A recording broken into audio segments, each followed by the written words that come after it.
کہ اس نے اپنے گھر والوں کے ساتھ کیا معاملہ کیا اور ان کی کیسی تربیت کی. اور اس میں خصوصاً ماں کو ذمہ دار قرار دیا گیا, یعنی باپ سے بھی پوچھا جائے گا, لیکن باپ کی نسبت ماں زیادہ ذمہ دار ہے کیونکہ ماں کا درجہ بھی زیادہ ہے اور بچے کا زیادہ وقت ماں کے ساتھ ہی گزرتا ہے.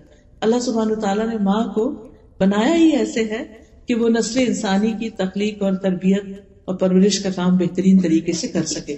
صحیح بخاری کی روایت میں آتا ہے, عورت اپنے شوہر کے گھر اور اس کے بچے کی نگران ہے اور اس سے ان کے بارے میں پوچھا جائے گا.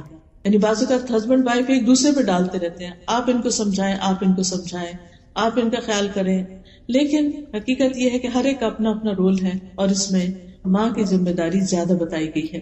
اب آپ دیکھیے کہ بچوں کی تربیت کا آغاز انسان کے بچے کی پیدائش کے بعد سے نہیں, اس سے پہلے سے ہی ہو جاتا ہے, بلکہ شادی سے پہلے جب لڑکے یا لڑکی کا انتخاب کیا جاتا ہے اس وقت انسان صرف یہ نہ دیکھے کہ لڑکی خوبصورت ہے یا لڑکا بہت مالدار ہے یا دنیاوی اعتبار سے اسٹیٹس کیسا ہے, بلکہ یہ بھی دیکھے کہ یہ لڑکی یا لڑکا, یعنی دونوں ایک دوسرے کو اس اعتبار سے بھی دیکھے.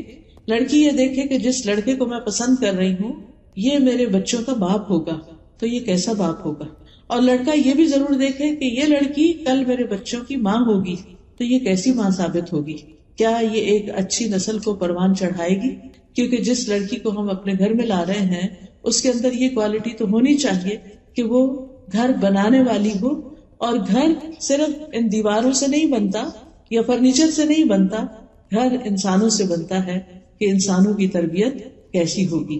رسول اللہ صلی اللہ علیہ وسلم نے فرمایا, دنیا فائدہ اٹھانے کی چیز ہے اور دنیا کی بہترین متاع نیک عورت ہے. اور پھر اسی طرح ابو ہریرہ کہتے ہیں کہ رسول اللہ صلی اللہ علیہ وسلم نے فرمایا, جب ایسا شخص تمہارے پاس نکاح کا پیغام بھیجے جس کے دین اور اخلاق سے تم مطمئن ہو تو اس سے اپنی بیٹی کا نکاح کر دو, اگر ایسا نہیں کرو گے تو زمین میں فتنہ و فساد برپا ہوگا, یعنی بہت بگاڑ آئے گا. تو دیکھنے کی چیز, باقی چیزیں بھی ٹھیک ہے انسان دیکھے تاکہ ایک دوسرے کے ساتھ ایک کمپیٹیبلٹی ہو اور گزارا بہتر طور پر ہو, لیکن خاص طور پر دین کے بارے میں ضرور دیکھنا چاہیے. اور دین میں بھی ایسا نہیں کہ ہر شخص شیخ بن جائے گا اور پھر وہی دیندار ہوتا ہے اور باقی لوگ دیندار نہیں ہوتے. نہیں, دیندار ہونے سے مراد کیا ہے کہ انسان اللہ کے حقوق ادا کرتا ہو اور اس کے ساتھ ساتھ بندوں کے حقوق بھی ادا کرتا ہو. اللہ سبحانہ وتعالیٰ کے حقوق میں کیا چیز آتی ہے, جسے نماز کا فریضہ, یعنی اگر لڑکی ہے تو نماز کی پابند ہو, لڑکا ہے تو بھی نماز پڑھتا ہو. اسی طرح اگر لڑکا کما رہا ہے تو حلال کمانے والا, کیونکہ کمائی کا اولاد کی تربیت پر بہت بڑا اثر پڑتا ہے. پھر اسی طرح آپ دیکھیے کہ لڑکی ہے تو اس کے بھی یعنی کہ اخلاق کیسا ہے یا شرافت کیسی ہے, اور اس کے ساتھ ساتھ اس میں بھی نماز اور پھر ساتھ حجاب, کیونکہ جس طرح مردوں کے لیے حلال کمانا اسی طرح عورت کے لیے اس کی عزت عصمت اور اس کی شرم و حیا جو ہے اس کا لحاظ رکھنا بھی ضروری ہے. پھر اسی طرح یہ ہے کہ تربیت کے جب باری آتی ہے, یعنی شادی ہو گئی, آپس میں ایک دوسرے کے ساتھ اچھا سلوک ہے, حقوق العباد کی ادائیگی ہے, تو بچوں پر سب سے بڑی چیز جو اثر کرتی ہے وہ ماں باپ کا عمل ہوتا ہے, ان کا آپس کا اچھا سلوک اور تعلق ہوتا ہے. جس گھر میں ہسبینڈ وائف ایک دوسرے کو رسپیکٹ دیتے ہیں, ایک دوسرے سے محبت کرتے ہیں, ایک دوسرے کے ساتھ اچھے طریقے سے کمیونیکیٹ کرتے ہیں, اس گھر میں بچے ایک سکون کی فضا میں سانس لیتے ہیں. اور پھر ماں باپ سے بہت سی چیزیں بن کہے سیکھتے ہیں. یعنی انسان صرف کسی لیکچر سے تربیت نہیں حاصل کرتا, بلکہ عمل کی تربیت, عملی نمونہ ہونا, رول ماڈلنگ جو ہے وہ بہت اہم ہوتی ہے تربیت میں. اگر ہم چاہتے ہیں کہ ہمارے بچے نیک ہوں تو یہ ہمارے کہنے سے نہیں ہوگا, صرف ہمارے تھنکنگ سے نہیں ہوگا, بلکہ اس کے لیے ضروری ہے کہ ہم ان کے سامنے وہ اچھا نمونہ پیش کریں, وہ بن کے دکھائیں جو ہم ان سے چاہتے ہیں کہ وہ بنے. اب آپ دیکھیے کہ ہر ماں باپ کی یہ خواہش اور تمنا ہوتی ہے کہ ہمارے بچے نیک ہوں, فرما بردار ہوں, اچھے ہوں, لیکن ماں باپ کو یہ ضرور سوچنا چاہیے کہ کیا ہم اللہ کے فرما بردار ہیں, کیا ہم ایک اچھے انسان ہیں, کیا ہم اللہ کا اور بندوں کا حق دینے والے ہیں. اگر ہم خود نہیں کر رہے تو بچوں سے کس چیز کی ہم توقع کر سکتے. پھر اسی طرح آپ دیکھیے کہ اگر ہم چاہتے ہیں کہ ہمارے بچے آئندہ دین کے لیے قربانی کرنے والے ہوں تو ہمیں یہ دیکھنا ہوگا کہ ہم خود کیا قربانیاں کر رہے ہیں, ہم خود اپنے دین کے لیے کیا محنت کر رہے ہیں. اگر ہماری زندگی میں غفلت ہے تو وہ خود بخود بچوں میں ٹرانسفر ہوگی، وہ بھی اس کو ایزی لیں گے. اگر ہم خود وقت پہ نماز نہیں پڑھ رہے تو بچے کیوں پڑھیں گے؟ چاہے آپ کتنا بھی چلا کے ان کو کہیں کہ اٹھو نماز پڑھو، لیکن آپ نے خود تو پڑھی نہیں. وہ تو آپ سے پلٹ کے پوچھیں کہ آپ نے پڑھ لی، اور نہ بھی کہیں تو وہ دیکھ رہے ہیں کہ اذان ہوئی ہے، وقت ہوا ہے، اور کسی کو بھی فکر نہیں ہے، پرواہ نہیں ہے، کوئی بھی اٹھ کے نماز نہیں پڑھا تو وہ کیوں پڑھیں گے، چاہے انہوں نے کتنا ہی اچھا لیکچر سن رکھا ہو. حضرت عائشہ کہتی ہیں جب سے میں نے ہوش سنبھالا میں نے یہی دیکھا کہ میرے والدین اسلام پر ہیں، یعنی اسلام کی حالت میں میں نے ان کو اپنی تربیت کرتے ہوئے دیکھا. پھر اسی طرح بعض روایات میں یہ بھی آتا ہے کہ جو ہمارے اسلاف تھے یا نیک لوگ تھے وہ اپنے بچوں کی تربیت کے لیے اللہ کی عبادت میں زیادہ وقت لگاتے تھے، یہ سوچ کر کہ اس کا اثر ہمارے بچوں پر پڑے، ہماری اولاد پر پڑے.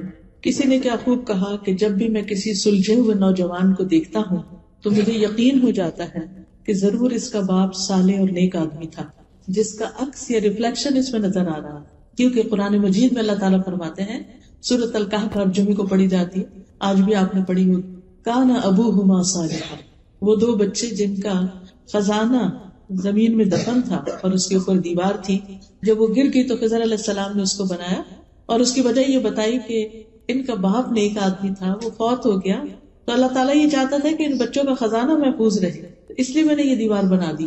خود فوت ہو چکا ہے وہ نیک آدمی، اور اس کے بچے یتیم ہیں، اپنے آپ کو پوری طرح لک آفٹر نہیں کر سکتے، لیکن اللہ سبحانہ و تعالیٰ ان کے فیوچر اور ان کے مال کی اور ان کے انٹرسٹ کی حفاظت کس طرح کرتے ہیں؟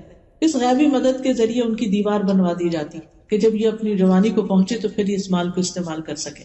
کیونکہ نیک آدمی کو اس کی نیکی کا فائدہ اس کی اولاد کی نیکی کی شکل میں نظر آنے لگتا ہے دنیا میں، یہ دنیا میں جلد ملنے والی خوشخبری ہوتی ہے.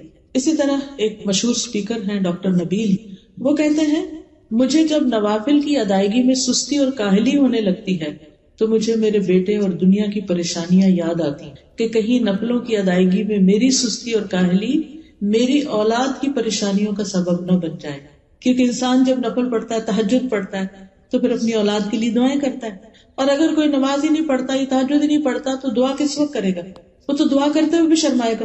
تو وہ کہتے ہیں کہ یعنی جب مجھے تھوڑی سستی آنے لگے تو مجھے اپنے بچے یاد آنے لگتے ہیں کہ میں نے ان کی خاطر اٹھنا ہے اور دعائیں کرنی ہے ان کے لیے.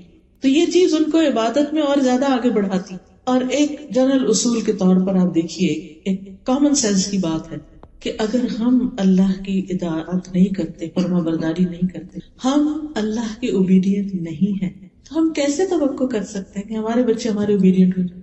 ہمارا احسان اپنے بچوں پر زیادہ ہے یا اللہ کا احسان ہم پر زیادہ ہے؟ ہم نے تو اپنے بچوں کو وہ کچھ نہیں دیا جو ہمیں ہمارے رب نے دیا، لیکن ہم وہ سب کچھ پا کر اپنے رب کے لیے اس طرح اطاعت گزار نہیں ہوتے، اس طرح اس کے آگے نہیں جھکتے جس طرح ہم اپنے بچوں سے چاہتے ہیں کہ ان کے لیے تھوڑا بہت بھی کر کے وہ ہمارے خاموش غلام ہو جائیں، جو ہم کہیں بس وہ کریں، اور اگر وہ تھوڑی بھی اپنی مرضی کرنے لگتا ہے تو ہم ناراض ہونے لگتے ہیں. ڈاکٹر نبیل یہ بھی کہتے ہیں کہ میرا ایک دوست تھا کویت میں، ایک بہت اچھے منصب پر تھا، یعنی کہ بہت ہائی پوسٹ پر تھا، لیکن وہ ہر روز چند گھنٹے والنٹیئر کرتا تھا، فلاحی کاموں میں لگاتا تھا. تو میں نے اس سے کہا کہ دیکھو اگر تم جو جاب کر رہے ہو اسی میں تھوڑے گھنٹے اور لگاؤ اور محنت کرو تو تمہیں اور زیادہ آگے تم جا سکتے ہو، تو تم اپنا کچھ ٹائم جو ہے وہ والنٹیئر کرنے میں گزار دیتے ہو. تو کہنے لگا کہ میں 6 بچوں کا باپ ہوں جن میں سے اکثریت میرے بیٹوں کی ہے، یعنی بوائز ہیں. مجھے ڈر ہے کہ وہ بے راہ روی کا شکار نہ ہو جائیں. جب سے میں نے قرآن مجید میں کان ابوہما صالحا کی تفسیر پڑھی ہے کہ ان کا باپ نیک آدمی تھا، اس لیے ان بچوں کی اللہ نے کیئر کی، تو میں نے اپنی زندگی کا ایک بڑا حصہ فلاحی کاموں میں لگا دیا ہے، میں والنٹیئر کرتا ہوں، اور اس کے اثرات میں اپنے بچوں میں دیکھ رہا ہوں. کیونکہ بچے جب دیکھتے ہیں نا کہ ہمارے ماں باپ سب کی خدمت کرتے ہیں، سب کے کام آتے ہیں اور اپنا وقت لگاتے ہیں، تو پھر ان کے اندر اس چیز کی ایک قدر ہوتی ہے، ایک ڈگنیٹی ہوتی ہے. لیکن اگر کوئی بچہ یہ دیکھے کہ باپ بیکار پڑا سوتا ہی رہتا ہے اور کوئی کام وقت پہ نہیں کرتا، اپنی ذمہ داریاں بھی نہیں پوری کرتا، کما کے بھی نہیں لاتا، تو وہ اس کے لیے کیسا رول ماڈل ہو؟ اور وہ باپ پھر بچوں سے کیا توقع کر سکتا ہے کہ وہ اس کے لیے کیسے بچے بنے؟ پھر اگر ہم بھی چاہتے ہیں کہ ہمارے بچے نیک ہوں، فرمانبردار ہوں، صالح ہوں، تو ہم سب کو چاہیے کہ ہم چاہے جاب کرتے ہوں، چاہے کچھ کام کرتے ہوں، چاہے ہم بزنس کرتے ہوں، کوئی کمائی کرتے ہوں، لیکن اس کے ساتھ ساتھ ہم ضرورت مند انسانوں کی مدد بھی ضرور کریں. ہم اپنے آپ کو والنٹیئر کریں کسی بھی جگہ، جو بھی ہماری اسکل ہے، اپنے علم کے ساتھ، اپنی طاقت کے ساتھ، اپنے مال کے ساتھ دوسروں کی خدمت کریں.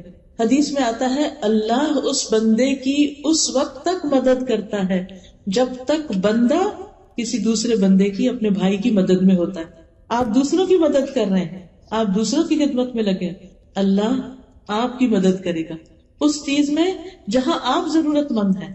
اللہ آپ کے کام بنائے گا. میرے استاد ہمیشہ کہتے تھے کہ اگر بچہ کھانا نہ کھائے تو غریب کے بچے کو کھلاؤ، کسی یتیم کی پرورش شروع کر دو.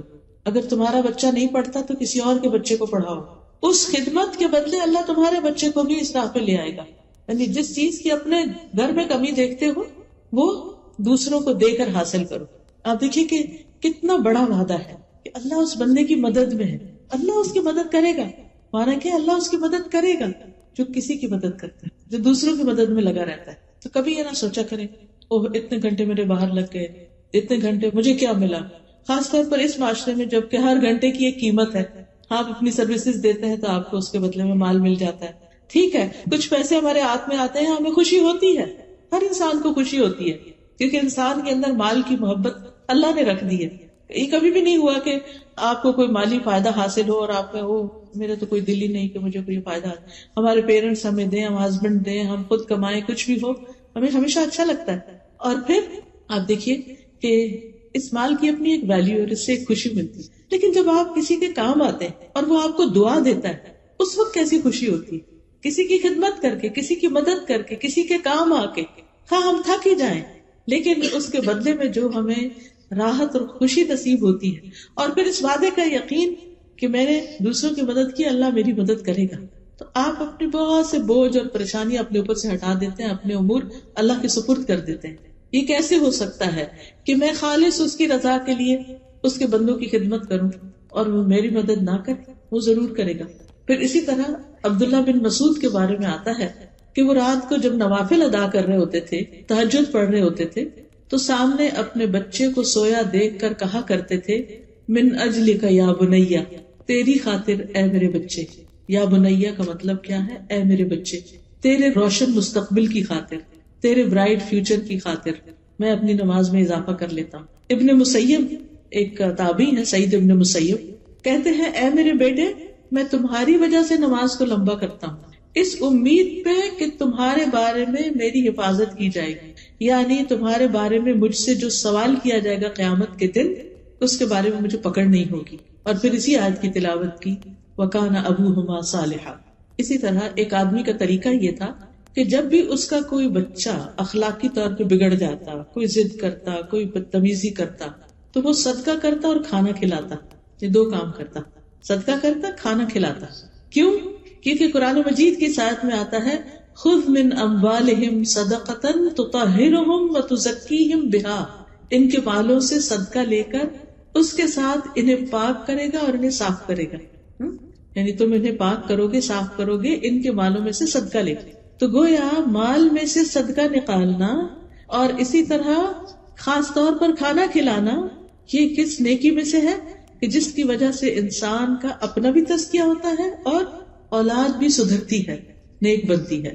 اور وہ شخص کہتا اے اللہ یہ صدقہ میرے بیٹے کے اخلاقی تزکیے کے لیے، یہ جو میں صدقہ کر رہا ہوں یہ میں اس نیت سے کر رہا ہوں کہ میرے بیٹے کو نیک بنا دے.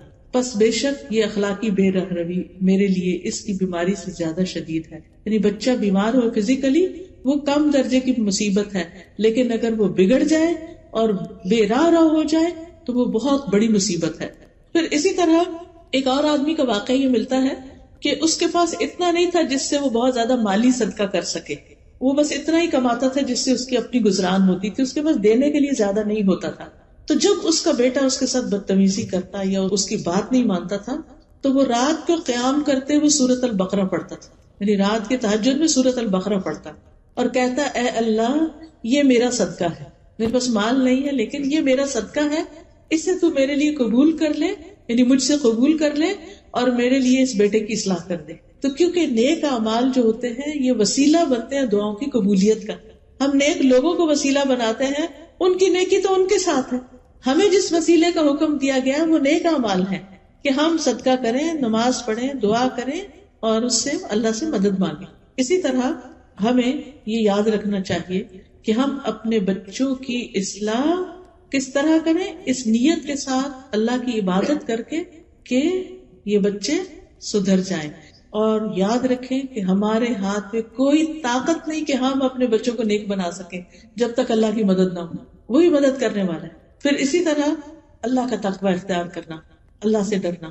پھر بچوں کو اپنے ساتھ مختلف کاموں میں، پروجیکٹس میں، والنٹیئرنگ میں شریک کرنا، ان کو ساتھ لے کے جانا.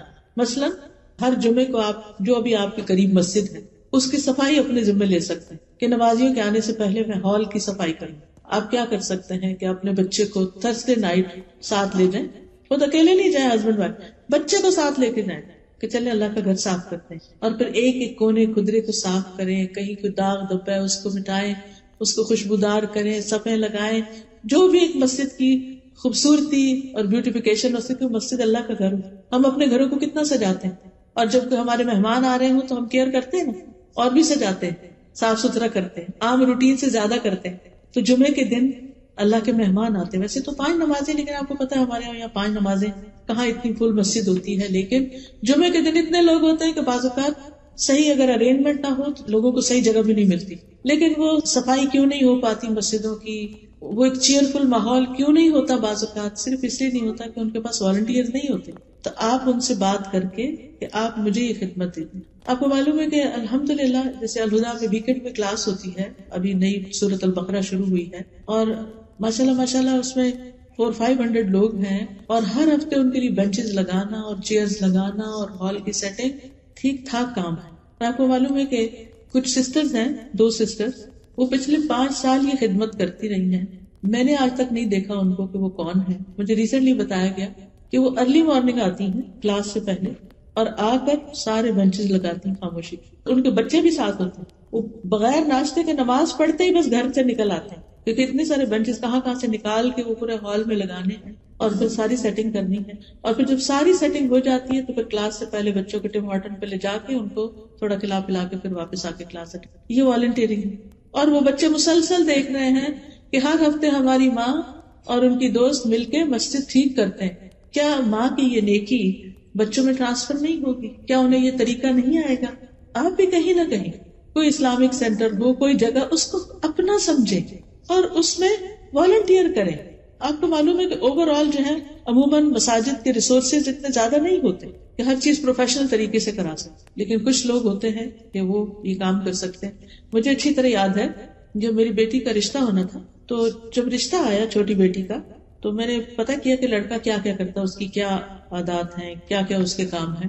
تو مجھے پتا چلا کہ وہ فلاں مسجد میں جمعے کے دن جمعرات کی رات کو وہاں کے ٹوائلٹ صاف کرتا ہے. تو اس سے کیا پتا چلتا ہے کہ ایک انسان ہمبل ہے، اس کے دل میں دین کی خدمت کا جذبہ، اور دین کی خدمت کے لیے ضروری نہیں کہ کوئی بہت بڑا ہائی فائی کام کیا جائے. مسجد کا ٹوائلٹ صاف کرنا ہم کیوں کریں؟ کلینر کیوں نہیں رکھ لیتے؟ بعض اوقات چھوٹے سیٹ اپ ہوتے ہیں، وہ نہیں رکھ سکتے یہ سب کچھ. بعض اوقات اتنی ڈونیشنز بھی نہیں ہوتی، اور اگر ہو بھی تو جو کام ہم کریں گے وہ کلینر تھوڑی کر سکتے. تو اگر young boys, university going boys آپ کے ہیں، ساتھ لگائیں اور انہیں کہ چلیں کام کریں. اس بہانے مسجد میں جا کے ایک نماز ہی پڑھ لیں. اگر انہیں آپ کہیں گے نا کہ آؤ نماز پڑھنے چلے، تو ہو سکتا ہے نہیں پڑھنے جائیں. لیکن اگر آپ کہیں کہ چلو اور کچھ ہوبر لگاتے ہیں چل کے، آپ کو معلوم ہے کہ یہ کام معمولی کام نہیں. یہ کام کس نے کیا تھا؟ ابراہیم علیہ السلام نے، اسماعیل علیہ السلام نے. اللہ سبحانہ وتعالیٰ نے قرآن مجید میں سورۃ البقرہ میں اس کا ذکر کیا 127 آیت پہلے پارے میں، وَإِذْ يَرْفَعُ إِبْرَاهِيمُ الْقَوَاعِدَ مِنَ الْبَيْتِ وَإِسْمَاعِيلُ رَبَّنَا تَقَبَّلْ مِنَّا إِنَّكَ أَنْتَ السَّمِيعُ الْعَلِيمُ. اور جب ابراہیم اور اسماعیل بیت اللہ کی بنیادیں اٹھا رہے تھے، باپ نے بیٹے کو ساتھ لگایا اور تعمیر کی، تو انہوں نے دعا کی ہے ہمارے رب ہم سے یہ قبول کر لے، بے شک تو سب کی سننے والا اور جاننے والا ہے. پھر اللہ تعالیٰ نے دونوں کو حکم دیا کہ انطہر بیتی للطائفین والعاکفین والرکع السجود، میرے اس گھر کو صاف کرو طواف کرنے والوں کے لیے، سجدہ کرنے والوں کے لیے، رکوع کرنے والوں کے لیے، اعتکاف بیٹھنے والوں کے لیے. پیغمبر ہیں دونوں، پیغمبر دوسرے چھوٹے تو بعد میں بنے، لیکن پیغمبر ہیں، بہت معزز ہیں، لیکن وہ اللہ کا گھر تعمیر بھی کرتے ہیں اور اس کی صفائی بھی کرتے ہیں. یہ کوئی معمولی کام نہیں. یاد کیجئے اس عورت کا واقعہ جو بخاری کی روایت میں آتا ہے کہ جو مسجد میں صفائی کرتی تھی، ایک دن نظر نہیں آئی تو نبی صلی اللہ علیہ وسلم نے اس کے بارے میں پوچھا کہ وہ کہاں ہے. پتہ چلا کہ وہ تو اچانک بیمار ہوئی اور فوت بھی ہو گئی. تو صحابہ نے کہا کہ کیا نبی صلی اللہ علیہ وسلم کو تکلیف دیں گے رات کے وقت؟ انہوں نے رات میں خود ہی جنازہ پڑھا, اس کو دفن کر دیا, کیونکہ حکم یہی ہے کہ جو ہی ڈیتھ ہو بس جتنا جلد از جلد جنازہ کرو. خیر, آپ نے پوچھا کہ اس کی قبر کہاں ہے, آپ اس کی قبر پہ گئے, لوگوں کو ساتھ لے کر گئے اور وہاں دوبارہ جنازہ پڑھا اس کو, خود اس کے لیے دعا. اب آپ دیکھیے کہ یہ سعادت کس کو ملتی ہے کہ اللہ کے رسول صلی اللہ علیہ وسلم ایک ایسی خاتون جس کا نہ کوئی آگے ہے نہ پیچھے ہے, مسجد میں ہی رہتی ہے, مسجد کی صفائی کرتی ہے, اس کا جنازہ پڑھ رہے ہیں. کوئی معمولی اعزاز ہے؟ اللہ کی نگاہ میں اس کی اہمیت کیا بڑی. ہم سمجھتے کہ بہت بڑے بڑے ٹائٹل ہوں اور پھر ہم کام کریں تو پھر اس سے ہماری بہت شان بنے گی. شان ہمیں لوگوں کی نظر میں چاہیے, تو شان اللہ کی نگاہ میں ہونی چاہیے. تو یہ چھپی نیکیاں بعض اوقات اور یہ اللہ کی خاطر ایسے کام کرنا, اس کا اثر اولاد میں جاتا ہے. پھر اسی طرح مسجدوں کے علاوہ آپ دیکھیے ہاسپٹلز ہیں, بوڑھے لوگوں کے اولڈ ہومز ہیں. کل میری بیٹی بتا رہی تھی کہ ان کا اسکول کا ٹرپ گیا ہوا تھا بچوں کا, اولڈ ہوم میں لے کر گئے تھے, شاید 8-9 سال کا ہے بچہ اس کا. کہہ رہی تھی کہ کل شام گھر آ کر اتنا رویا کہ جس طرح اس نے بوڑھے لوگوں کو وہاں دیکھا, کوئی فیملی ان کے پاس نہیں, وہ بیمار ہیں, وہ بیٹھے ہوئے ہیں, لونلی ہیں. تو وہ سین تو مجھ سے پوچھ رہی تھی کہ میں اب اس کو کس طرح کمفرٹیبل کروں, کیا بتاؤں اس کو. ہمارے بچے یہ سب چیزیں تو دیکھتے نہیں, نہ جنازہ دیکھتے ہیں, نہ قبرستان دیکھتے ہیں, نہ اولڈ ہوم دیکھتے ہیں. دل کس چیز سے نرم ہو, وہ اپنی آخرت کے بارے میں کیوں سوچے؟ وہ تو دنیا ہی دنیا ان کے سامنے. ہم انہیں لے جاتے ہیں, کبھی کہیں کھانا کھلانے لے جاتے ہیں, کبھی کسی ٹوائز کی شاپ پر لے جاتے ہیں. ہم سمجھتے ہیں یہ ہم بچوں کی بہت بڑی خدمت کر رہے ہیں اور اس سے ہمارے بچے ہم سے بہت خوش ہو جائیں گے اور ہمارے بڑے فرما بردار ہوں. نتیجہ کیا ہے؟ جتنی ہم ان کو عیش کروا رہے ہیں, جتنی ہم ان کی ہر خواہش پوری کرتے چلے جا رہے ہیں, اتنا ہی وہ مزید بگڑتے چلے جا رہے ہیں. کسی بات پہ خوش ہوتے ہی نہیں, کیونکہ وہ ایک چیز وہ اب ان کی نگاہ سے اتر گیا, اب ان کو اس سے بڑی انٹرٹینمنٹ چاہیے, اس سے بڑی انٹرٹینمنٹ چاہیے. تو پھر وہ زندگی کی جو حقائق ہیں اور زندگی کی جو مشکلات ان کو فیس کرنا نہیں آتا. مومن آخرت پر یقین رکھتے ہوئے اپنی زندگی گزارتا ہے. ہمیں خود بھی اپنے لیے اور اپنی نسلوں کے لیے, اپنی تربیت اور تزکیہ کے لیے بھی اور اپنے بچوں کی تربیت کے لیے بھی ان سب جگہوں پر والنٹیئر کرنے کی ضرورت ہے. پھر اسی طرح اور بھی آپ دیکھ سکتے, آپ کے نیبرہڈ میں کوئی بزرگ خاتون ہو سکتی ہے, کوئی بیمار ہو سکتا ہے, کسی کو کسی اور چیز کی, نئے امیگرینٹس کو مختلف چیزوں کے لیے ضرورت ہو سکتی ہے. آپ دیکھیے کہ آپ کہاں کس کی کیسے مدد کر سکتے ہیں. آپ کی سرزمین تو وہ ہے جس نے بہت سارے سیرین ریفیوجیز کو ویلکم کیا ہے. ان کے بچے کیا پڑھ رہے ہیں, کیا نہیں پڑھ رہے, ان کے حالات کیا ہیں. ایسے لوگوں سے آپ کانٹیکٹ کر سکتے ہیں جو ڈائریکٹ ان کی مدد خدمت کر رہے ہیں, ان کے ساتھ آپ شامل ہو سکتے ہیں. بہت کام ہے کرنے کے, لیکن اپنی ذاتی زندگی, اپنی گھریلو زندگی, اپنی سوشلائزنگ میں سے وقت نکالیے. اگر آپ واقعی چاہتے ہیں کہ آپ کے بچے صحیح راستے پر آ جائیں تو پھر اپنے جان, اپنے وقت, اپنے مال کو اللہ کی خاطر قربان کریں. پھر اسی طرح بات ہو رہی تھی کہ اچھا رول ماڈل بن کے بچوں کی تربیت کرنا. اس میں یہ بھی آتا ہے کہ جیسے بچوں سے کیے ہوئے وعدے پورے کریں, ان سے غلط بیانی نہ کریں, سچی بات کریں. ایک خاتون نے اپنے بچے کو بلایا, ادھر آؤ میں تمہیں کچھ دوں.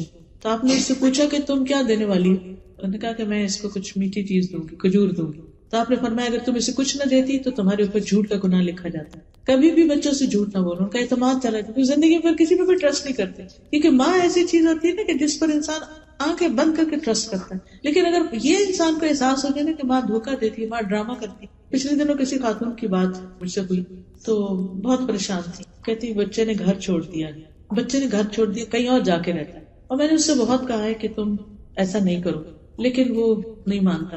تو کہتی کہ جب شاید وہ رونے لگی یا کسی طرح اس کو سمجھانے لگی تو کہتا ماں آپ بہت ڈرامے کرتی. اب آپ دیکھیں, ماں کو یہ کہنا کہ تم ڈرامے کرتی ہو, اس کے آنسو کو ڈرامہ سمجھنا, کہ جیسے ڈرامے میں کوئی ہوتا ہے نا کیریکٹر, تو اس میں وہ جھوٹ موٹ کر روتے ہیں اور وہ لگتا ہے جیسے رو رہے. اگر ہمارے بچے ہمارے بارے میں یہ سوچیں کہ ہماری ماں جو ہے وہ ٹرسٹ وردی نہیں ہے اور ہمارے ساتھ بس ایسے فراڈ کر رہی ہے اور ہماری کیئر نہیں کرتی اور اس کو ہماری ضرورت نہیں ہے, یا کسی بھی طرح اگر بچوں کے اندر ایسی کوئی فیلنگ آ گئی ہے تو یہ نہیں ہونا چاہیے نا. تو اس کے لیے یہ ہے کہ بچوں کے ساتھ کیا کریں, سچ بات کریں, ٹرسٹ بلڈ کریں.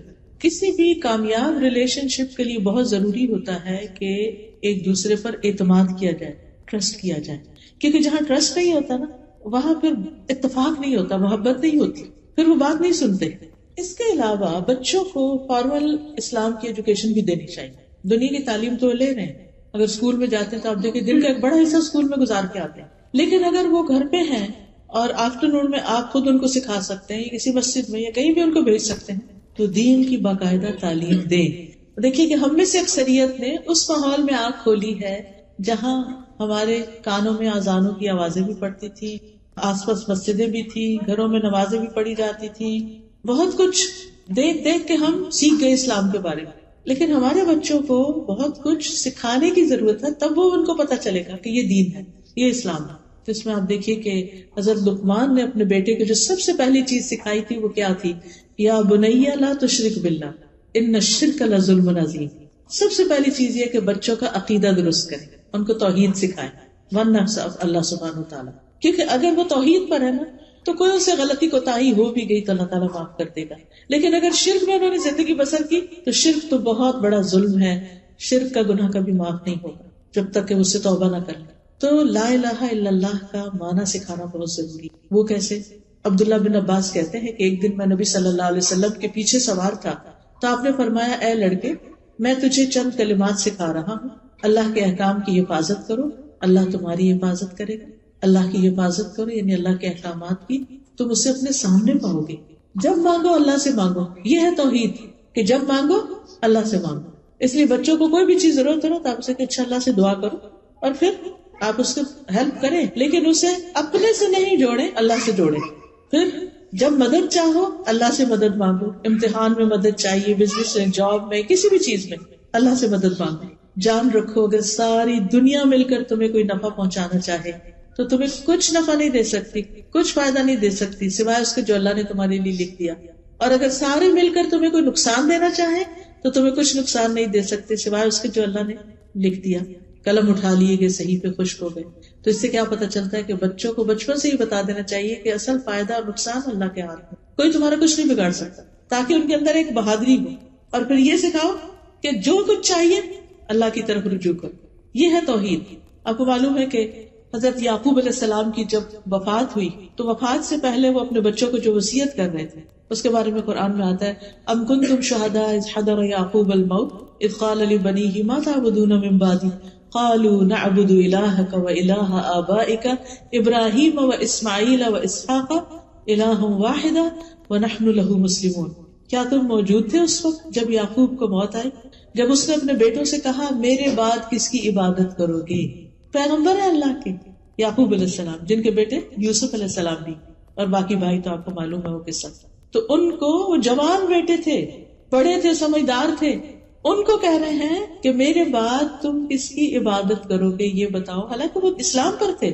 آج آپ دیکھیں آپ کے بچے جس ماحول میں رہ رہے ہیں, کیا یہ میک شور کرنا جاننا ضروری نہیں کہ ہمارے بعد ہمارے بچے ہماری نسلیں اسلام پر ہوں؟ تو ان سے پوچھنا چاہیے کہ ہمارے بعد تم کس ریلیجن کو فالو کرو گے, کس دین پر ہوگے تم؟ تو انہوں نے کہا ہم آپ کے الہ یعنی اللہ کی عبادت کریں گے جو آپ کا الہ ہے, آپ کے باپ دادا کا, ابراہیم کا, اسماعیل اور اسحاق علیہ السلام کا, الہ واحدہ ونحن لہ مسلمون, اور ہم سب اسی کے مسلمان فرمانبردار ہیں. اس سے کیا پتہ چلتا ہے کہ پیغمبروں نے اپنی اولاد کو ایک الہ کی عبادت کی تعلیم دی اور مرتے دم تک اس کی فکر کی. پھر ان کے اندر اللہ کا ڈر پیدا کیا جائے, لوگوں کا ڈر نہیں پیدا کریں, اس سے بزدلی آتی, اللہ کا ڈر, اس سے قوت آتی. حضرت لقمان ہی کے بارے میں جو ابھی آیات پڑھی گئی, انہوں نے کہا تھا یا بنیا, اے میرے چھوٹے بچے, بے شک اگر کوئی چیز رائی کے دانے برابر ہی کیوں نہ, آسمان میں ہو, چٹان میں ہو, یا آسمانوں یا زمین میں, اللہ اس کو لے آئے گا. بے شک اللہ بڑا باریک بین, پوری خبر رکھنے والا. تو اللہ سبحانہ تعالیٰ کے ناموں اور صفات کا علم دے بچوں کو کہ اللہ کون ہے, اللہ کی پہچان دے, پھر آخرت کا تصور دے ان کو. یاد ہوگا آپ کو کہ نبی صلی اللہ علیہ وسلم نے جب ابتدائی دعوت دی تھی اسلام کی تو آپ نے اپنے خاندان والوں کو دعوت پہ بلایا تھا, تو اس وقت سب سے خطاب کر کے کیا کہا تھا؟ کچھ یاد ہے آپ کو کہ جب آپ نے اپنے خاندان والوں کو دعوت پر بلایا تھا تو اس وقت کیا کہا تھا؟ وَأَنذِرْ عَشِيرَتَكَ الْأَقْرَبِينَ, اپنے قریبی رشتہ داروں کو خبردار کرو. آپ نے ایک ایک کر کے سب کے نام لیے تھے. پھر خواتین میں سے پھپھی کا نام لیا اور اپنی بیٹی کا نام لے کے کہا اے فاطمہ بنت محمد صلی اللہ علیہ وسلم, اپنے آپ کو جہنم کی آگ سے بچاؤ. میں اللہ کی طرف سے تمہارے لیے کسی چیز کا اختیار نہیں رکھتا, تم لوگوں سے رشتہ ہے میں اسی طرح جوڑتا رہوں گا جس طرح جوڑنا چاہیے, لیکن اللہ کے ہاں رشتے ختم ہو جائیں گے, تمہیں میں نہیں بچا سکتا. تو آخرت کی فکر ڈالی اپنی بیٹی کے اندر کہ اپنے لیے خود کچھ کرو. پھر اللہ تعالیٰ سارے اہل ایمان کو حکم دیتا ہے یا ایھا الذین آمنوا قوا انفسکم واہلیکم نارا، اے ایمان والو اپنے آپ کو گھر والوں کو آگ سے بچاؤ. اور اس کے لیے پہلا قدم توحید اور دوسری چیز عبادات میں نمازوں کی پابندی. 7 سال کا بچہ ہو جائے تو نماز شروع کرا دیتے، ایک نماز سے شروع کرے پھر 2 3 4 5 جب تک 10 سال کا ہو 5 کی عادت پڑ جائے، اور پھر مسجد کی عادت پڑ جائے، صبح وقت پہ جاگنے کی عادت پڑ جائے، اور پھر سنتوں اور نوافل کی بھی. کیونکہ بعض اوقات بچوں کو ہم فرض پہ لگاتے ہیں نا، ساری زندگی پھر فرض پر ہی رہتے ہیں، یہ بڑی مشکل ہو جاتی ہے، انہیں سنت پڑھنی مشکل ہو جاتی ہے. تو بچپن میں 10 سال کی عمر میں پھر تھوڑی تھوڑی سنتیں بھی ساتھ شروع کرا دیں، کیونکہ بڑے ہو کے عادتیں توڑنا بڑی مشکل ہو جاتی ہے. پھر اسی طرح روزے رکھوانا. ربیہ کہتی ہیں کہ ہم عاشورہ کا روزہ خود بھی رکھتے ہیں، بچوں کو بھی رکھواتے، اور جب مسجد جاتے تو ان کے لیے اون کا کھلونا بناتے. جب کوئی افطار کے قریب کھانے کے لیے روتا تو ہم اس کو کھلونا دے دیتے کہ کھیلو دل بہلاؤ روزہ رکھو. یعنی چھوٹے بچوں کو بھی روزہ پورا کرواتے، بچوں کو حج عمرے پہ لے کے جانا. بعض اوقات ہم ہالیڈیز پہ ادھر جا رہے ہیں ادھر جا رہے ہیں، لیکن اللہ کے گھر لے جانے سے بہت فرق پڑتا ہے. ایمان تازہ ہوتا ہے، ان کے اندر یقین پیدا ہوتا ہے، وہ جو شک والی کیفیت ہے نا وہ دور ہوتی ہے. اس گھر کے اندر اللہ نے ہدایت کا سامان رکھا ہے، روشن نشانیاں رکھی. تو بچوں کو بھی کہہ سکتے ہیں، خود بھی کہ چلے سب مل کے پیسے جمع کرتے ہیں اور ہم عمرے پہ یا حج پہ جائیں گے. کیونکہ صحابہ جو تھے وہ اپنے بچوں کو بھی ساتھ لے جاتے تھے حج پہ. پھر قرآن سکھائیں، قرآن کی تعلیم دیں، صرف ناظرہ اور حفظ نہیں، قرآن کو سمجھنے کی بھی، سمجھ کر پڑھیں. کسی کا کہنا ہے اپنے بچے کو قرآن سکھا دو، قرآن اسے سب کچھ سکھا دے گا. یعنی جو تم اسے نہیں نہ سکھا سکتے، تربیت نہیں کر سکتے، یہ کرو یہ نہ کرو، تو اگر تم اسے قرآن سکھا دو گے اسے سب باتیں خود ہی پتہ چل جائیں گی، تو تمہارا بہت کام کم ہو جائے گا. نہیں تم ایک کام کر لو، باقی کام وہ کرے گا. اسی طرح نبی صلی اللہ علیہ وسلم کی سیرت، احادیث اور دعائیں، خاص طور پر حفاظت کی دعائیں، صبح شام کی دعائیں، تاکہ بچے ہر طرح کے شر سے محفوظ رہیں. جب چھوٹے ہوتے ہیں تو مائیں خود پڑھ پڑھ کے دم کرتی رہتی ہیں، لیکن جب بڑے ہو جاتے ہیں پھر کوئی بھی نہیں پڑھتا، تو یا مائیں دور سے پڑھ رہی ہوتی ہے، نہیں ان کو سکھاتے وہ خود پڑھیں اپنے اوپر. چوتھی چیز جو ہے وہ ہے اخلاق سکھانا، اخلاق اور تمیز اور آداب اور مینرز. سویلائزڈ اور مہذب بچے، عمدہ آداب، اچھے اخلاق. اور اس میں پہلی چیز یہ ہے کہ کسی کے ساتھ برا سلوک نہ کریں. کسی کے لیے بہت کچھ نہ بھی کر سکے تو برا سلوک نہیں کریں، گالی گلوچ نہ دیں، لڑائی جھگڑا نہ کریں، کسی کے کھلونے نہ چھینے، کسی کی کوئی چیز چرا کے نہ گھر میں لے آئیں. ہوتا ہے نا بعض اوقات بچے اسکول میں ان کو کسی کی چیز پسند آتی ہے، وہ کہتے لاؤ ادھر میں لے لوں، زبردستی بھی لے لیتے ہیں ایک دوسرے سے. ان کو کانسیپٹ ہی نہیں ہوتا چوری ووری کا، ان کو یہ ہوتا بس یہ چیز مجھے اچھی لگی ہے تو یہ تو مجھے ہی چاہیے. تو یہ بچپن سے ہی تمیز سکھانے کی کہ کسی کی چیز ہماری چیز نہیں ہے، ہم نہیں لے سکتے. حضرت لقمان ہی کی نصیحتوں میں کیا ابھی سنا آپ نے، عربی میں چونکہ آیات تھی، انہوں نے کہا میرے چھوٹے بیٹے نماز قائم کرو، نیکی کا حکم دو، برائی سے منع کرو، اس مصیبت پر صبر کرو جو تمہیں پہنچی ہے. سبحان اللہ، چھوٹے بچے کو سکھایا جا رہا ہے کہ صبر کرو. اب جو بچہ چھوٹی سی چوٹ لگ چیخنا پکارنا شروع کر دیتا ہے تو اس کو ہر وقت چیخنے کی اجازت نہ دیں. اور پھر کہا کہ یہ ہمت کے کاموں میں سے ہے. لوگوں کے لیے اپنا رخسار نہ پھلاؤ، منہ پھلا کے مت بیٹھو، زمین میں اکڑ کے نہ چلو. اللہ کسی اکڑنے والے فخر کرنے والے سے محبت نہیں رکھتا. اپنی چال درمیانی رکھو، اپنی آواز نیچی رکھو. سب آوازوں سے بری یقیناً گدھوں کی آواز ہوتی ہے. یہ انہوں نے اپنے بچے کو تمیز سکھائی، ایٹیکیٹس اور مینرز. ہمارا فرض بھی بنتا ہے کہ ہم بچوں کو ہر طرح کے آداب سکھائیں، لباس پہننے کے، سونے کے، جاگنے کے، گھر سے نکلنے، گھر میں داخل ہونے، سواری پر بیٹھنے کے، زندگی کے سارے معاملات میں. لیکن یہ سب کچھ اسی وقت سکھایا جا سکتا ہے جب ہم خود بھی سیکھیں، ہمیں خود بھی آتا ہو. پھر اسی طرح گھر میں آتے ہوئے اجازت لینے کے، کسی کی چیز اٹھاتے ہوئے، ایون بہن بھائیوں کی بھی چیز لینی ہے نا تو وہ طریقہ سکھائیں کہ دیکھو اجازت سے لینی، زبردستی نہیں لینی کسی کی چیز. پھر اسی طرح گفتگو کے آداب، چیخنے چلانے کی اجازت نہ دیں، اپنا لہجہ درست رکھیں بچے. لیکن مشکل یہ ہے نا کہ اگر ہم مائیں خود چیخے چلائیں گی تو پھر بچے کیسے سمجھیں گے. اس کے لیے آپ کو چھوٹی سی ٹپ دیتی ہوں. سورۃ لقمان کی یہی آیت جو ہے نا، وَاقْصِدْ فِي مَشْيِكَ وَاغْضُضْ مِنْ صَوْتِكَ إِنَّ أَنكَرَ الْأَصْوَاتِ لَصَوْتُ الْحَمِيرِ. اس کو زبانی یاد کر اور دن میں کئی دفعہ پڑھ کہ اللہ کو یہ آواز ناپسند ہے جو ہم چیخ چلا کے بچوں کو بولتے ہیں نا، اللہ اسے گدھوں کی آواز سے تعبیر کرتا ہے. یہ نہیں کرنا، بار بار اپنے آپ کو ریمائنڈ کریں. سورۃ لقمان کی آیت نمبر 19 ہے. ٹھیک ہے. اور ذرا اگر اس سے پیچھے سے چلے ہم تھوڑا سا، وَلَا تُسَعِّرْ خَدَّكَ لِلنَّاسِ، منہ موڑ کے نہیں بات کرتے. یہ نہیں کہ ہم کوکنگ کر رہے ہیں اور بچہ کو بات کر رہے ہیں تو ہم ایسے منہ کر رہے ہیں اور اپنا کام کر رہے ہیں. نہیں، اس کی طرف دیکھیں تاکہ وہ امپورٹنٹ فیل کرے اپنے آپ کہ میری ماں مجھے توجہ دیتی. یہ کسی کو اگنور کرنا جو ہے بہت انسلٹنگ ہوتا ہے. نبی صلی اللہ علیہ وسلم جس سے بات کرتے تو اس کی طرف توجہ فرماتے. پھر کیا، وَلَا تَمْشِ فِي الْأَرْضِ مَرَحًا، زمین پہ اکڑ کے نہ چلو. إِنَّ اللَّهَ لَا يُحِبُّ كُلَّ مُخْتَالٍ فَخُورٍ، اللہ کو کوئی بھی خود پسند فخر کرنے والا پسند نہیں. وقصد فی مشیک وغضض من صوتک ان انکر الاصوات لصوت الحمیر. اپنی چال درمیانہ رکھو، اپنی آواز نیچی رکھو، بے شک سب آوازوں سے بری آواز گدھوں کی آواز. اس کو بار بار پڑھیں پورا ہفتے کے لیے بس اس کو پریکٹس کرتے رہیں اور امیجنیشن میں لائیں اس وقت میں کیسے لگ رہی. خود بخود آپ پھر ٹھیک ہوئیں گے. اپنے آپ کو خود دیکھیں. اب دیکھیں ہم شیشے میں دیکھتے ہیں یہ تو ٹھیک نہیں لگ رہا، نہیں اسکارف ایسے نہیں ایسا نہیں، یہ تو سینٹر میں نہیں ہے، یہ تو صحیح نہیں، یہاں تو کچھ بل پڑ رہا ہے، اس کو بھی ٹھیک کرنے کی ضرورت ہے. قرآن بھی ٹھیک. میں نے دیکھا ہے بچیوں کو جیسے الوداع میں بھی وضو کرنے آتے ہیں اتنی دیر لگاتی ہے اسکارف ٹھیک ہو رہا ہے، ادھر سے دیکھتے ادھر سے دیکھتے ہیں.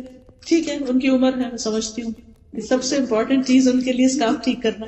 تو اس میں آپ دیکھیے کہ اگر ہم اتنے کانشیس ہیں صرف اسکارف کے بارے میں کہ ہم اس میں نیٹ کلین ٹائڈی لگے، تو پھر ہماری آوازیں اور ہمارا آنکھیں کھول کے چیخنا چلانا وہ کیا چیز ہے. اس میں بھی تو اچھے نہیں لگتے. اس وقت شیشے کے آگے جا کے چیخ کے دیکھیں، کبھی اکیلے میں پریکٹس کر کے دیکھیں ہماری شکل کیسے ہو جاتی ہے. تو یہ شکل اگر ہم ایک سے زیادہ دفعہ بچوں کو دن میں دکھا رہے ہیں تو اس سے بچنے کی ضرورت ہے. پھر اسی طرح رازوں کی حفاظت کرنا. اگر کوئی کہنا کہ مجھے فلانی بات کی میں نہیں بتاؤں گا، تو آپ اسے نہیں کہ نہیں مجھے تو بتانی ہوگی، مجھے بتاؤ. چاہے آپ ماں ہیں پھر بھی انہوں نے کہا اچھا اگر ابا نے کہا نہیں بتانی ٹھیک ہے نہیں بتاؤ، تاکہ اس کو راز کی حفاظت کریں. کوئی امانت و حفاظت کرنی آئے، کوئی وعدہ کیا پورا کرنا آئے. پھر اسی طرح جب وہ بول رہے ہوں تو غلط لہجے اور بہت زیادہ سلینگ اور سویرنگ جو ہوتی ہے اس کی اجازت. مجھے یاد ہے کہ ہم چھوٹے ہوتے تھے ہمارے والد نے اتنا ہمیں ڈرایا اس چیز پر، ایک گالی دی اگر تو ایک سانپ قبر میں ہوگا. پتہ نہیں اس کی کیا حقیقت تھی کیا نہیں، لیکن اتنا ڈر لگا کہ چپکے سے کہیں چپکے بھی گالی کسی کو نہیں دی. اتنا ڈرایا گالی سے کہ گالی تو منہ سے نکالنی ہی نہیں، زبان ناپاک ہو جاتی. آج آپ دیکھیں گے ہم پگ کا لفظ بولتے ہوئے تو مسئلے کا شکار ہو جاتے ہیں کہ نہیں یہ تو آپ نے بچوں کو اسکول میں کتاب کیوں پڑھا دی گئی، اور یہ اس کو تم اتنا بڑا ایشو بنا لیتے اور اس کو گالی بنا دی. لیکن اور جو وہ ادھر ادھر کی گالیاں بول رہے ہیں اس کے ہم شاید خود بھی نہ پتا ہو کیا کہہ رہے ہیں. اس چیز کو بہت کانشیس رہے، زبان صاف رہے. ٹھیک ہے ایک دفعہ جب وہ زبان پہ ایسی چیزیں چڑھ جاتی ہیں تو پھر وہ ہمیشہ اسی طرح بولتے ہیں اور شروع میں ہنستے ہیں ہم بچوں پر کہ دیکھو اس نے کوئی نیا لفظ سیکھی ہے، لیکن بعد میں وہی چیزیں نقصان کا باعث بنتی ہیں. اور قبر میں سانپ ہے ہی نہیں، لیکن ہمارے اعمال نامے میں یہ چیزیں لکھی جا رہی ہیں اور کل قیامت کو دیکھنی بھی ہوگی. اسی طرح یہ کہ بچوں کو اچھا ماحول دیں گھر کے اندر بھی، لیکن باہر جہاں دوستوں میں یا کسی سینٹر میں یا کہیں بھی بچوں کا کوئی کلب ہے وہاں بھی دیکھ بھال کے لے جائیں کہ اور بچے کس قسم کے آتے ہیں وہاں پر. کیونکہ بچے اپنے دوستوں کو بہت کاپی کرتے ہیں. تربیت میں ایک حصہ آپ کا ہے لیکن ایک حصہ ان کے ماحول کا ہے، یعنی جو گھر سے باہر کا ہوتا ہے کہ ان کے فرینڈز کیسے. اچھے بھلے بچے دین سے دور ہو جاتے ہیں صرف اس وجہ سے کہ فرینڈز جو ہے وہ دین پر نہیں. حدیث میں آتا ہے صاف طور پر کہ انسان اپنے دوست کے دین پر ہوتا ہے. اسے چاہیے کہ دیکھے کہ وہ کس کو دوست بنا رہا ہے، کس کی کمپنی میں رہتا ہے. آپ جو کچھ ہے نا اپنی کمپنی کی پیداوار ہے. اس لیے اچھے لوگوں کے ساتھ، نیک لوگوں کے ساتھ خود بھی بیٹھیں، ان کو بھی لے جائیں، اس مجلس کی آداب سکھائیں. ٹھیک ہے جب بچے شور کر رہے ہوں تو کسی الگ کمرے میں لے کے بیٹھے، لیکن میں نے دیکھا کہ کچھ مائیں اپنے چھوٹے بچوں کو مسجد میں لاتی ہیں جیسے اللہ تعالیٰ سمجھا سکھا کے پاس بٹھاتی ہیں اور بچے آرام سے بیٹھے رہتے. میں حیرت سے دیکھتی رہتی ہوں کہ پورا خطبہ اس بچے نے سن لیا بغیر کچھ گڑبڑ کیے، کیونکہ بچپن سے ماں کو لانے کی عادت تھی اور سمجھا کے لائے یہاں بھاگنا نہیں، یہاں بولنا نہیں، یہاں کچھ کرنا نہیں، یہ اللہ کا گھر ہے، یہ اللہ کا گھر ہے. تو اس سے کیا ہوگا کہ اس کے دل میں جو ہی مسجد دیکھے گا اندر آئے گا، آٹومیٹیکلی اس میں یہ چیز آئے گی کہ یہاں نہیں بھاگنا، یہ نہیں. لیکن اگر ہم لے تو جائیں مسجد اور اس کے بعد اپنی دوستوں کے ساتھ لگ جائیں اور بچے ہر طرح کی بدتمیزیاں کرتے پھریں تو اس سے پھر وہ کیا سیکھیں گے. تو پہلے سے ذہن بنا کے لائیں ہم اللہ کے گھر جا رہے ہیں. جیسے ہم کسی دوست کے گھر رہتے ہیں، ہم فلاں آنٹی کے گھر جا رہے ہیں، فلاں جگہ جا رہے ہیں، ہم مال جا رہے ہیں، ہم فلاں کھیلنے جا رہے ہیں. لیکن جب مسجد آئے تو ہم مسجد چاہ رہے ہیں اور مسجد میں جا کے ہم یہ کریں گے وہاں، اور اس کے لیے موٹیویٹ کریں گے کتنا اجر اور کتنا ثواب ہے. پھر اسی طرح لوگوں کی خدمت کی عادت اگر بچپن سے ہی ہو جائے تو بہت اچھی. اور اس میں ظاہر ہے کہ پھر رول ماڈل تو آپ ہی ہوگے. گھر میں اگر آپ کی ساس ہیں، بڑی امی ہیں، تو ان کے پاس ڈیلی بیٹھنا، وقت نکالنا، ان کی تھوڑی خدمت کرنا اور بچوں کو ساتھ لگانا کہ اچھا چلو تم بھی لگو، چلو میں ان کے پاؤں دبا رہی ہوں تم ہاتھ دباؤ. وہ تھوڑی دیر دبائیں گے پھر بھاگ جائیں گے، بور ہو جائیں گے، پھر آئیں گے پھر، لیکن کرتے کرتے کرتے ان کو عادت ہو جائے گی. حضرت انس کہتے ہیں کہ جب نبی صلی اللہ علیہ وسلم مدینہ آئے تو میری عمر 10 سال تھی. میری مائیں، نانی، خالہ وغیرہ مجھے نبی صلی اللہ علیہ وسلم کی خدمت کی مسلسل تاکید کرتی تھی اور میں نے آپ کی 10 سال خدمت کی. حضرت انس آپ کے ساتھ رہے.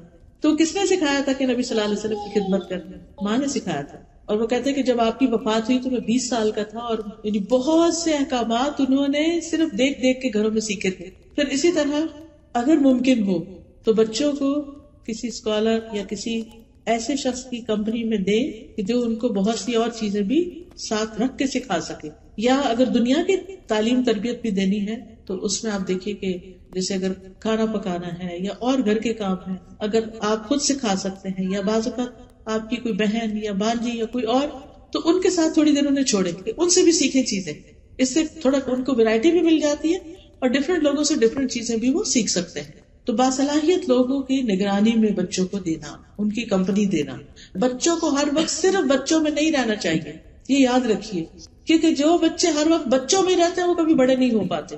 جب آپ بڑے لوگ بیٹھے ہوں تو ان کو بھی بیچ میں ساتھ بٹھائیے، چاہے زیادہ دیر نہیں لیکن کچھ دیر ضرور بٹھائیے تاکہ وہ بڑوں کی کارآمد گفتگو سنے اور اس کو یاد رکھے.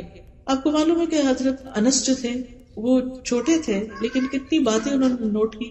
وہ کہتے ہیں کہ میں نے رسول اللہ صلی اللہ علیہ وسلم سے بڑھ کر کسی کو بچوں کے ساتھ شفقت کرنے والا نہیں پایا. پھر اسی طرح ہم دیکھتے ہیں کہ آپ صلی اللہ علیہ وسلم حضرت ابن عباس کو دعائیں دیتے ہیں. چھوٹے سے بچے ہیں، آپ کے گھر میں رات رہنے کے لیے آتے ہیں اپنی خالہ کے پاس کیونکہ ان کی اہلیہ تھی نبی صلی اللہ علیہ وسلم کی. پھر اسی طرح بچوں کو بول کے بھی محبت کا اظہار کریں. نبی صلی اللہ علیہ وسلم نے حضرت حسن کے لیے فرمایا اللہم انی احبہ، اللہ میں حسن سے محبت کرتا ہوں، فاحبہ، آپ بھی اس سے محبت کریں. واحبب من یحب، اور آپ اس سے بھی محبت کریں جو حسن سے محبت کریں. یعنی آپ بچوں کا احساس دلائیں، بول کے بھی کہیں کہ آپ مجھے اچھے لگتے ہیں. پھر پیار سے مخاطب کریں، نک نیم بھی رکھ سکتے ہیں، ان کو توجہ دیں، ان کے ساتھ بچوں کی طرح کھیل کھیلیں. نبی صلی اللہ علیہ وسلم نماز سے سر نہیں اٹھاتے تھے جب بچے آ کے بیٹھ جاتے تھے کمر پر. پھر اسی طرح بچوں کے ساتھ کھیلنا، جیسے پکڑم پکڑائی یا کچھ. حضرت حسین گلی میں کھیل رہے تھے، نبی صلی اللہ علیہ وسلم اپنے ساتھیوں کے ساتھ جا رہے تھے، آپ نے ان کو چھوڑا، آگے بڑھ کے حضرت حسین کو پکڑا اور وہ آگے آگے بھاگنے لگے. تو پھر آپ نے ان کا ایک ہاتھ یہاں تھوڑی کے نیچے رکھا، دوسرا سر کے پیچھے سے یوں کر کے ان کو اوپر کیا اور ان کو کس کیا اور پھر چلے گئے اور بھاگ کے پیچھے سے پکڑا تھا. ان چیزوں سے بچے بہت خوش ہوتے ہیں، ان کا کانفیڈینس بحال ہوتا ہے، وہ شیئر کر سکتے ہیں، وہ ریلیٹ کر سکتے ہیں، کیونکہ عمر کا تو فرق ہے ہی، لیکن آپ کا جو رویہ ہے وہ اس فرق کو بہت تھوڑا کر دے گا. لیکن اگر آپ بہت سنجیدہ ان کے ساتھ اور وہ اپنے دل کی بات شیئر ہی نہیں آپ سے کر سکتے تو یہ اچھی بات نہیں، پھر آپ ان کو کہہ بھی نہیں سکتے کچھ. پھر اسی طرح اگر بچے بیمار ہو جائیں تو ان کا خیال کرنا، پھر ان کا علاج کرانا، لیکن اوور ڈوز نہیں کرنا. کچھ مائیں اتنی زیادہ کانشیس ہوتی ہے کہ چھوٹے چھوٹے بچوں کو بار بار ڈاکٹر کے پاس لے جانا اور بار بار ان کو خوب دوائیاں دے کے بچپن میں ان کی امیونٹی خراب کرنا، تو اس چیز سے بچنا چاہیے. پھر بڑے بچوں کو بھی پیار کرنا. بعض بچے ٹین ایجر تو کئی دفعہ تو ہمارے سے اونچے ہو جاتے ہیں، جتنے مرضی بڑے ہو جائیں ساتھ لگائیں، ماتھے بھی پیار کریں، ہاتھ پکڑیں، اس کو چومیں. اس سے بچوں کے اندر ایک آپ سے کلوزنس آئے گی، پھر وہ آپ سے شیئر کریں گے، پھر آپ ان کو اچھی نصیحت دے سکتے ہیں. کیونکہ بہت سے لوگ پوچھتے ہیں نا کہ اچھا جو بڑے بچے ہو گئے ان کے ساتھ کیا کریں؟ ان کے ساتھ تو ہر وقت لڑائی رہتی ہے، تم نکمے ہو، تم کچھ کرتے نہیں ہو، تم یہ نہیں کرتے، ان کی کسی بات پہ راضی نہیں. اب اس کا نتیجہ کیا ہوتا ہے؟ وہ پھر کترانا شروع کرتے، اوائڈ کرنا شروع کرتے، قریب ہی نہیں آتے، تربیت ہی نہیں ہوتی. پھر اسی طرح نبی صلی اللہ علیہ وسلم حضرت فاطمہ کو چومتے تھے، پاس بٹھاتے تھے، ان کو اپنی جگہ بٹھاتے تھے. پھر اسی طرح آپ اپنی چادر میں ان کو گھسا لیتے تھے بچوں کو، چھوٹے بچوں، پھر ان کو اٹھاتے تھے. کبھی مارا نہیں تھا چھوٹے بچوں کو، اور پھر زیادہ روک ٹوک بھی نہیں، ہر بات میں انٹرفیئر نہیں کرے، نہ یہ نہیں کرو. اب ہوتا ہے کہ بچہ اس سے نہ یہ نہیں لو، وہ اٹھا لیا، وہ پکڑا، وہ اٹھا لیا، وہ لیا. کچھ تو ان کے لیے بھی چھوڑ دیں کہ وہ بھی کسی چیز سے انجوائے کریں. ابھی آپ نے اپنی کتاب اٹھائی ہے، ان کے لیے کچھ اور رکھ دیں تاکہ اس پہ بعض بچے بھی کہتے ہیں وہی چاہیے جو آپ کی. اچھا بعض بچے قرآن پکڑتے ہیں تو بچے نے قرآن پکڑ لیا، گرا دے گا. پھر کیوں آپ سوچ رہے گرا دے گا؟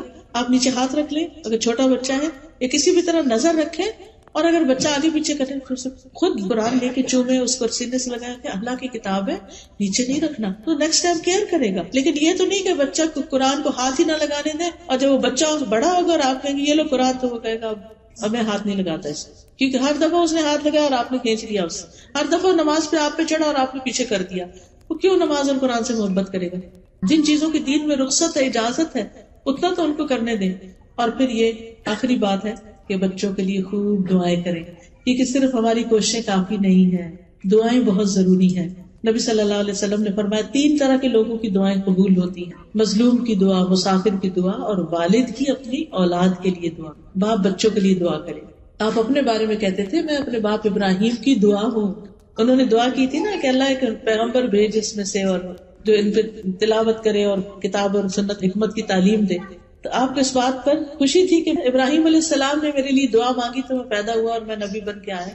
تو آپ اپنے بچوں کے لیے دعا میں اللہ ان کو ایسا بنا دے، ایسا بنا دے، ایسا بنا دے، جو بھی آپ کے ڈریمز ہیں، جو بھی خواب ہیں، اور ان کے سامنے بھی بولا کریں.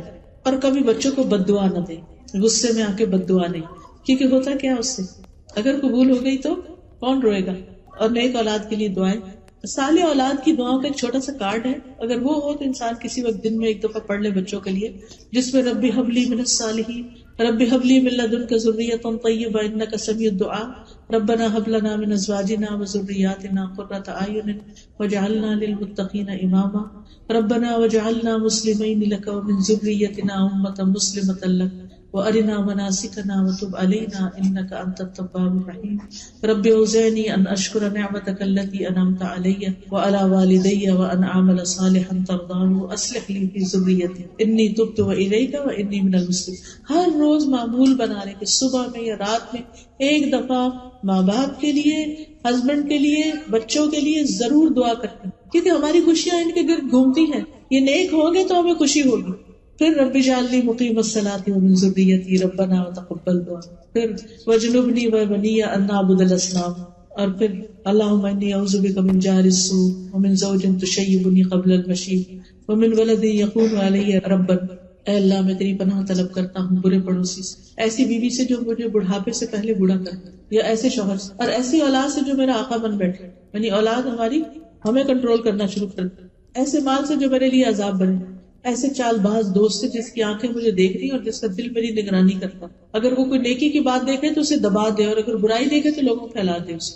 پھر بچوں کے نیک سلوک کے بدلے دعا دینا، اور اگر وہ کوئی بدتمیزی شرارت بھی کرے تو بھی دعا دے، بد دعا نہ دے. اور پھر والدین کے بچے کام خراب کریں نا تو ماں باپ کے لیے دعا کرنی شروع کر دیں. بچے نافرمانی کریں، یا اللہ میرے ماں باپ پہ رحم فرما، رب ارحمہما کما ربیانی صغیرا. آپ اپنے والدین کے ساتھ اچھے ہوں گے تو آپ کے بچے آپ کے ساتھ اچھے ہوں گے. پھر اسی طرح ان کے مال، اولاد، جان، اس میں برکت کی دعائیں کیا کریں. ان کے رزق میں برکت کی دعا ابراہیم علیہ السلام نے دعا کی تھی نا اپنے بچوں کے لیے کہ اللہ ان کو پھلوں میں سے رزق دے، حالانکہ مکہ میں کچھ نہیں اگتا تھا.